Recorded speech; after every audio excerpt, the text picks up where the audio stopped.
off in your vehicle, which way did he go? He went down, something on the gun, he went down on Southfield Road. Did he go northbound or southbound? I think he went down Charlotte. Okay, but he got in their car and they go on the went towards Charlotte? Yes. Okay. And you say he's a slim build? Yes. About 6 foot, 6'1"? Yeah. Okay.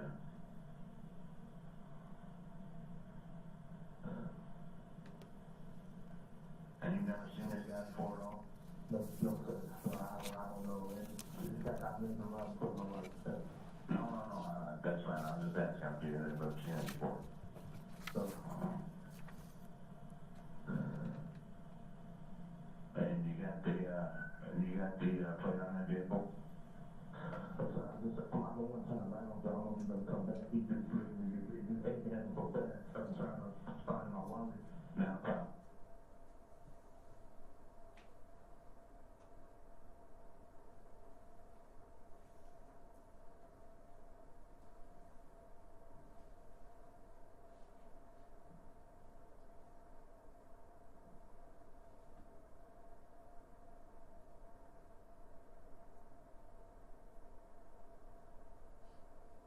And I was taking what keys you said?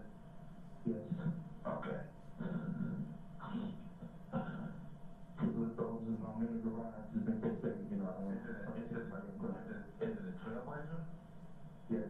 Yes, sir. Or is it a Sierra pickup? It's a Sierra, it's Trailblazer. I'm trying to get it from.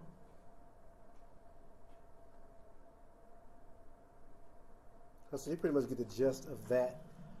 Lieutenant, we can move to the first video. Just wanted to show you the full picture.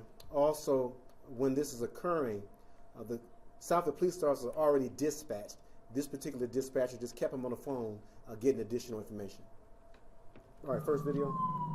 You ready? You got another 10 mile out?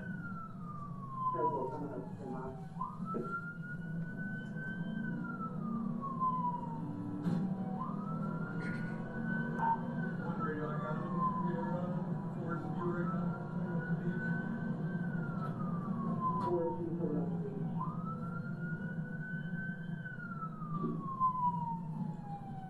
One radio we cracked out. Maybe northbound beach towards you.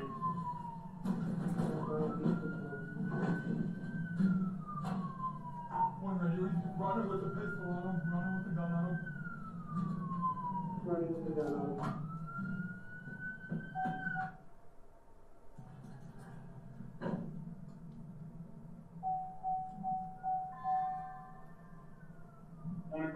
One in custody. 10-4, 1 in custody.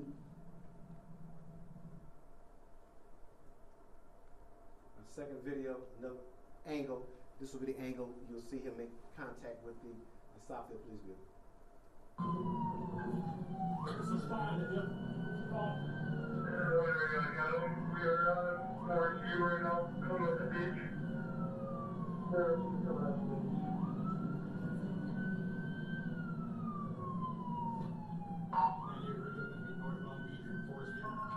You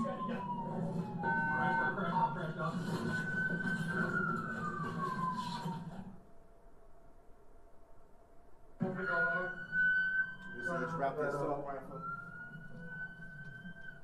And then the next video, as I always show you, how we handle violent prisoners with professionalism. This will be a body cam angle.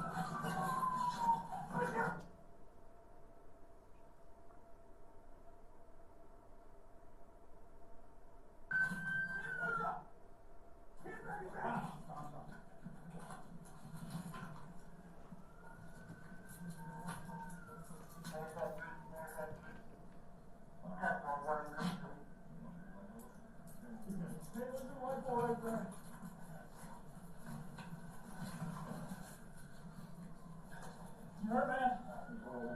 Huh? Alright. Hold on, son, go over this way.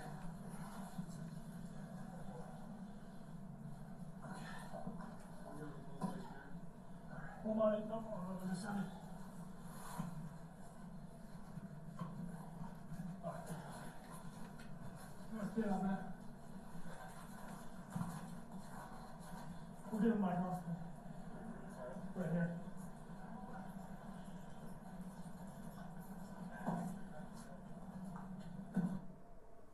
All right, turn the lights back on, and I'll wait till you all get adjusted.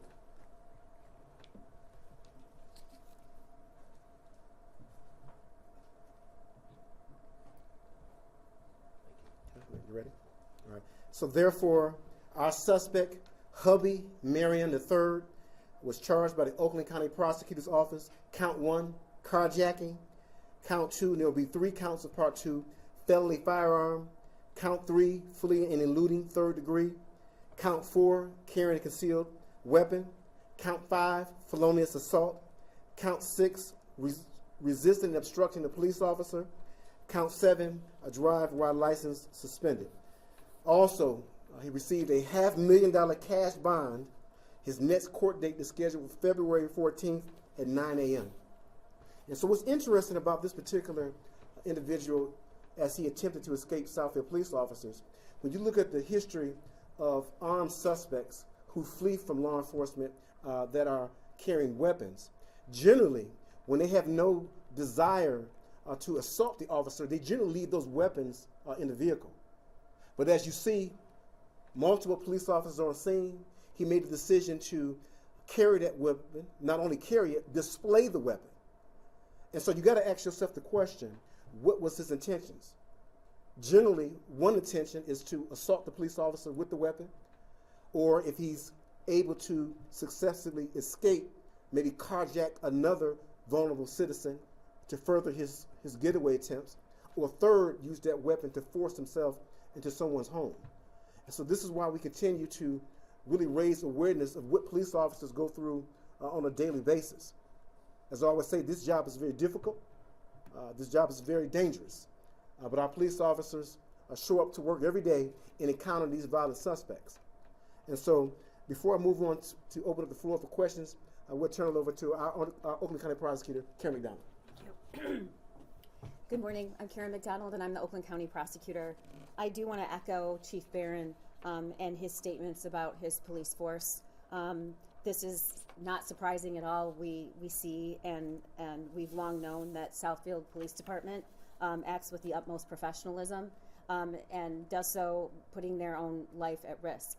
And we say these things not to boast, but to make sure this county knows and this community knows particularly that we take this seriously. This is not business as usual. Auto theft, carjacking, we treat very seriously, and we do everything we can, as you saw here on Friday, to apprehend that suspect, regardless of how much of a risk that the patrol was putting at their own lives, and so does my office, because we don't tolerate this. You know, we have an auto theft ring problem in Oakland County, and we are dealing with it in the appropriate way. And what we see here today is that it's working. In less than, I believe, how many minutes after the call was made, this suspect was apprehended. And auto theft, as you know, is not just about stealing a car. This is a major violation of somebody's safety and privacy. The victim was in his own driveway. So it's very serious. I also want to note that this crime was perpetrated with a ghost gun. And again, these are all allegations. The defendant and the suspect has a right. He's innocent until proven guilty. But the allegations of this ghost gun is very serious, and it's a problem. Ghost guns are only used and help criminals. Law-abiding citizens who are responsible gun owners do not need ghost guns. They are impossible to trace, and we absolutely need to do something about that. And we are seeing more and more of them on the street, which is why we have dedicated prosecutors and law enforcement to target these situations. I also just want to note in closing that we have charged the suspect with carjacking, which is a life offense among many other offenses. So, thank you. Thank you, Prosecutor. And with that, we open up the floor for questions. I just have some questions as far as logistics go. How far was the address from where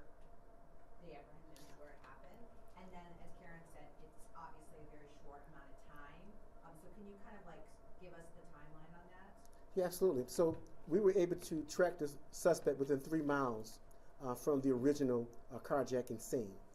And I do want to continue to really bring note to, it was our Southfield police detectives who were monitoring the radio and were able to pick up that a carjacking just occurred, was able to, with the help of our dispatchers, get information and speak to that victim directly to ascertain whether or not he had any type of service provider location system, which he did, which gave us an opportunity to track that vehicle immediately and then ultimately find the suspect, again, within 3 miles of the crime scene. So how many minutes would you say between start to finish? Roughly, 25 minutes. Was the suspect just on foot for any particular, where is he from? How did he end up in that area? Do you believe it was random, or do you believe an opportunity, or do you believe it was pre-planned perhaps? So the suspect lives in that general area where the crime occurred. We do believe, based on the evidence, that he was acting alone. We believe that this was a crime of opportunity, but even that being said, by him living in close proximity, it's a possibility he may have seen that vehicle and then returned to that home with the purpose of carjacking and stealing that vehicle. And so we do believe he targeted this individual, but his attempts failed. Any priors? So he did have prior contact with law enforcement in his youth, but as you know, those records are sealed. I'd also be interested from the prosecutor too, when we hear, either of you, when we hear about carjacking problems, a lot of times, we hear about dealerships being robbed versus people being confronted. I know it's hard to put metrics on it, but you mentioned at the outset this is a rare occurrence in Southfield. How often does this happen? How extremely rare might this be? And when you talk about a problem, Ms. McDonald, can you characterize this versus maybe on a mass quantity of stealing from dealership lots, those types of things? What is the quote-unquote problem? And I'll start off with the history. So this year certainly is our first carjacking of the year. 2024 there was 1 carjacking. 2023 there was 1 carjacking. So again, it is rare in our city. When you look at Southeast Michigan, we'll talk about that for a minute, but this is a national situation with car theft ring. But Southeast Michigan is undergoing a significant car theft problem. And you can contribute that to many different things, primarily sometimes the technology that now these individuals are able to infiltrate using the technology to start these vehicles up. And so we're going to continue to do our jobs as a police force and as a prosecutor to hold them accountable. But the prosecutor? I do want to make sure, it's important to clarify, there's absolutely no evidence that this incident is related to a car theft ring. So if I injected that, it's overall a problem, but in this instance, it was just one individual, which is unusual. Carjacking, which the reason it's a life offense is because it involves a direct threat to someone's life or bodily harm with some sort of dangerous weapon, and it's while somebody's in their car or near their car. That is a different crime than theft of a car where the driver or the owner is nowhere around. And obviously we know why that's much more serious. And I would say that that's rare, particularly in the community of Southfield. It's a rare occurrence. But as the chief points out, we are seeing more and more technology advancements in automobiles. And that allows, it's not just opening your car door with the key and someone needs a key. There's a lot more to it. And that's why we put a lot of resources and attention and time, not just in my office. And we do have prosecutors working around the clock. I do want to shout out my warrants division, who works and is on call 24/7, so that we can respond immediately to these sorts of serious charges and make a swift charging decision. But that we are staying ahead of the criminal element in terms of their advancement and how to steal cars. But I meet regularly with owners of dealerships. They have my cell phone. They call me, and we take it very seriously. And I think it's important to emphasize what the prosecutor just said, because when you look at the national picture, one thing that many individuals get frustrated is property crimes and how they feel the lack of prosecution. But what I would say, at least in Oakland County, the prosecutor and her office do take property crimes seriously, and certainly violent crimes very seriously. And so that is at least some positive on trying to maintain this national crisis. Chief, do you have an age on this suspect? 19. 19 years old. And you said he's from Southfield? Yes, ma'am. Okay. And then also, can you give us again the block number of where the carjacking happened and then where the takedown happened? Yes. So the carjacking occurred in the 21,000 block of Nagoni, and then we located him at the 23,000 block of Samoset. Sandalset? Samoset, Samoset.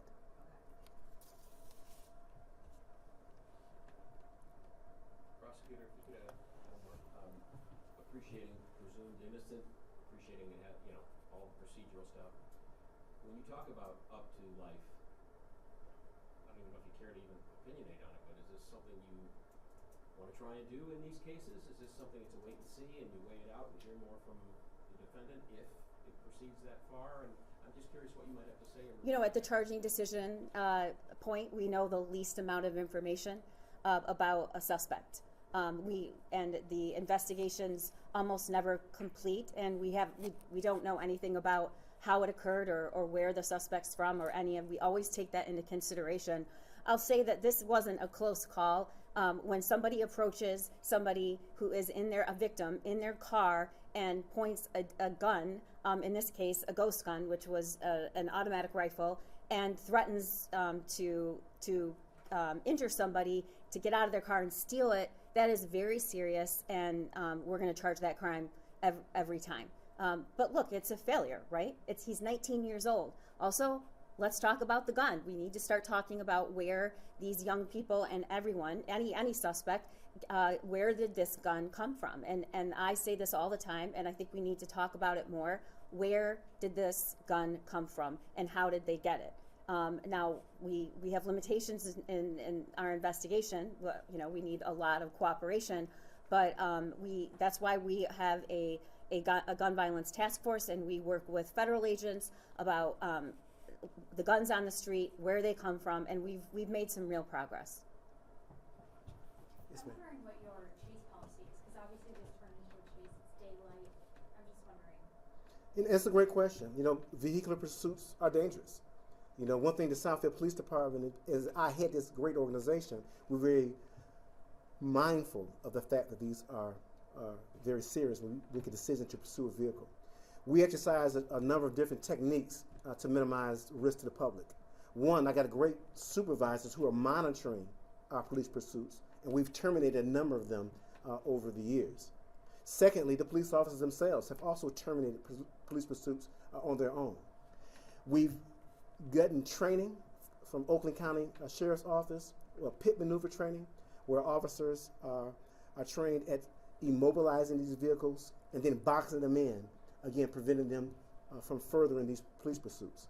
And so when you see this particular police pursuit play out, certainly in a neighborhood, violent felony occurrence, we're going to go after you. Certainly when you look at the traffic, minimal traffic to none, that gives us an opportunity to pursue this individual.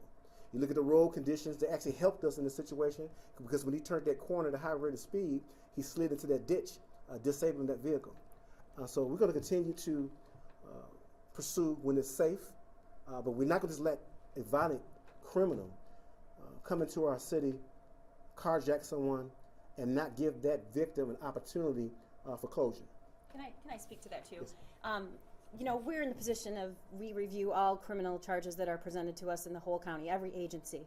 And I just want to assure the public that agencies take chases very seriously. And more often than not, they terminate the search. Rather, we hear about the time where there's a chase, but it's terminated frequently because their utmost concern is for public safety. And I have been continuously impressed at the level of training that is done, not just in this agency, but also the Sheriff's Department does a lot of this training. They take it very seriously. I sit at the table with captains and lieutenants who are in charge of this, and they understand what's at stake. But I think the thing, that you see, it's good that the transparency and letting the public see what this really looks like. What does it look like when you are chasing somebody and you know he is armed, and then he gets out of his car? And this really is exactly how we want it to go. They were very mindful. You didn't see any other pedestrians. You didn't see any car traffic. He did get out of his car. They were able to apprehend him without really injuring him. It went exactly as it should, but I want to just really ensure to the public that these chases are taken very seriously. This is not done in a reckless way at all. I think bouncing off that too, how often are you chasing? I know something like this does not happen often, but just bouncing off of that. Well, it's situational. I think last year we probably engaged in roughly 80 chases, of which half were terminated by either the officer or the supervisors. And so, we got to continue to send a message to the community and to offenders that we're paying attention as an organization. And we're going to balance that out by holding individuals accountable and let it be known that if you make a decision to come into the city of Southfield and commit a violent crime, there's a high probability of arrest. And don't run from the police. Absolutely. And don't run from the police. So, thank you. Elaborate on that. My last question was going to be along the lines of what you're dealing with as far as beyond the transparency element, beyond that it was a good ending, the message takeaway, why are you here, why do you have us here, what's the importance of sharing this in your estimation? You've kind of led into it just now, I believe, but please expound on that. Yeah, I appreciate that question a whole lot. And I'll speak for the police department first and certainly hear from the prosecutor. One thing you know about the way I've led this organization, I've been here for 5.5 years now. And so I'm very transparent. I want you to see exactly what happened, because I don't like the perceptions that go on with police work. See a police department that's trained. See a police department that's engaged in crime fighting, and then take the appropriate actions safely to apprehend those who violate our community. You think about this young man who was carjacked. Think about it. He's traumatized. At his own home, he's carjacked. He's never going to get over that. And when you talk about a violent suspect who has the audacity to exit the vehicle holding an assault weapon in front of multiple police officers, and then you asking yourself that question I posed earlier. What was his intention? Was it to get stable and to turn that weapon on our officers? Was it to carjack another individual in the community? Or was it to try to enter someone's home? So these are things we have to take into account when you talk about an officer out here in the field making a quick decision. I showed you this video because, yes, we hit him, but he was struck with a thought pattern. You all know I hold people accountable in this police department, but if they deviate from policy and they make a decision, which is what he did, to slow that vehicle down, strike this individual, causing him to do exactly what the intention was, to drop that assault rifle. It probably saved that suspect's life. Ultimately, the community and police officers could have been affected just as well. So again, I appreciate that question. Prosecutor? Yeah, I think that was my comment before. These announcements and conferences are not to look how great we are, but that transparency is so important, and the facts about how safe the community is, because Oakland County is very safe, and we have very good police agencies, and we work together. But I also want to be able to say this to the public. Everything worked the way it should. But there's a partnership we need, right? We need people to be vigilant. It doesn't matter where you live. If you leave your vehicle or something like a vehicle of great value open, unlocked, and don't take necessary care, your door should be locked. All of the tools you have to cameras in to alert you if there's movement. There are things that you can do and you must do to keep yourself safe, and that's every place in the United States, right? It's everywhere that you have to be smart and vigilant. So that's important. We do need to let people know that there are incidents that give cause to act carefully. So, thank you. And that will conclude the press conference. Thank you all for being here. Thank you. Thank you. Thank you.